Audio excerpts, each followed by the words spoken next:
வணக்கம் அன்பர்களே, வாருங்கள். இப்போ நாம இட்லி மாவு எப்படி தயார் செய்யலான்னு பார்க்கலாம்.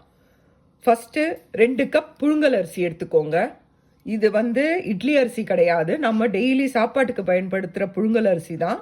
2 கப் எடுத்துக்கோங்க. அதுக்கப்புறம் உளுந்து 3/4 கப்பு. சரிங்களா? உளுந்து அதிகமாக இருக்குன்னு யோசிக்காதீங்க. இட்லி ரொம்ப சூப்பராக இருக்கும்.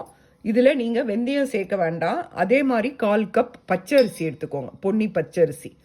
இது மூணையும் ஒன்றா நான் ஊற போட்டுருவேன். தனித்தனியாக போட மாட்டேன், ஒன்றாவே ஊற போட்டுருவேன். ஒன்றா ஊற போட்டு ஒரு 4 ஹவர் தண்ணி விட்டு ஊற வைப்பேன்.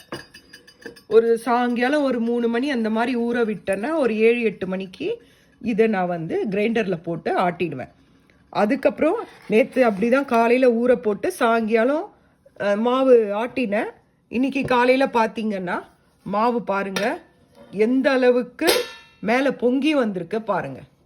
இதுதான் நான் இதில் இட்லி சுட்டு காட்டுறேன், ரொம்ப அருமையாக இருக்கும். அந்த இட்லியை நீங்கள் பார்த்துட்டு அதுக்கப்புறம் நீங்களும் இதே மாதிரி ட்ரை பண்ணுங்கள். நான் இங்கே வெளிநாட்டில் இருக்கவங்களுக்கு இந்த மெஷர்மெண்ட் சொல்கிறேன். ஏன்னா எங்களோட உளுந்து பருப்பெல்லாம் ரொம்ப கொஞ்சம் ஜாஸ்தி போட்டால் தான் இட்லி நல்லாயிருக்கும், இல்லைன்னா இட்லி நல்லா இருக்காது.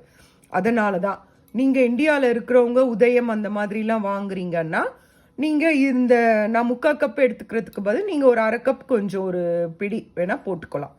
சரிங்களா? வாங்க, நன்றி, வணக்கம். வாருங்கள், அடுத்த வீடியோவில் பார்க்கலாம். வாங்க, இட்லி தட்டில் இட்லி வார்ப்பது எப்படின்னு பார்க்கலாம். நான் உங்களுக்கு ஏற்கனவே இட்லி மாவு அரைச்சி அது பொங்கின விதத்தையும் காட்டினேன். இப்போ அந்த இட்லி மாவை உபயோகப்படுத்தி நான் இப்போ இட்லி தட்டில் எண்ணெயை தடவி இட்லி வார்த்திருக்கேன். வாங்க பார்க்கலாம். இவ்வாறு வேக வைத்த இட்லியை இப்பொழுது பாருங்கள். இவ்வாறு நாம் தட்டில் வார்த்த இட்லியை வேக வைத்து எடுத்து வந்திருக்கேன். பாருங்க, இது எவ்வளோ சாஃப்டா இருக்குன்னு பாருங்க. நல்லா இருக்கும், ரொம்ப நல்லா இருக்கும் இட்லி. இங்கே பாருங்க, அப்படியே பஞ்சு மாதிரி பிரியுது பாருங்க. உங்கள் வீட்டில் யாராவது ரிலேஷன்ஸ் இல்லை ஃப்ரெண்ட்ஸ் யாராவது வந்தால் கண்டிப்பாக இந்த ரெசிபி எப்படி சொல்லுங்கன்னு கேட்பாங்க.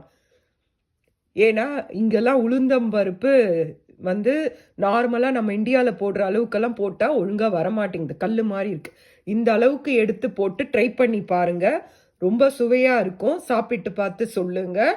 நன்றி, வணக்கம்.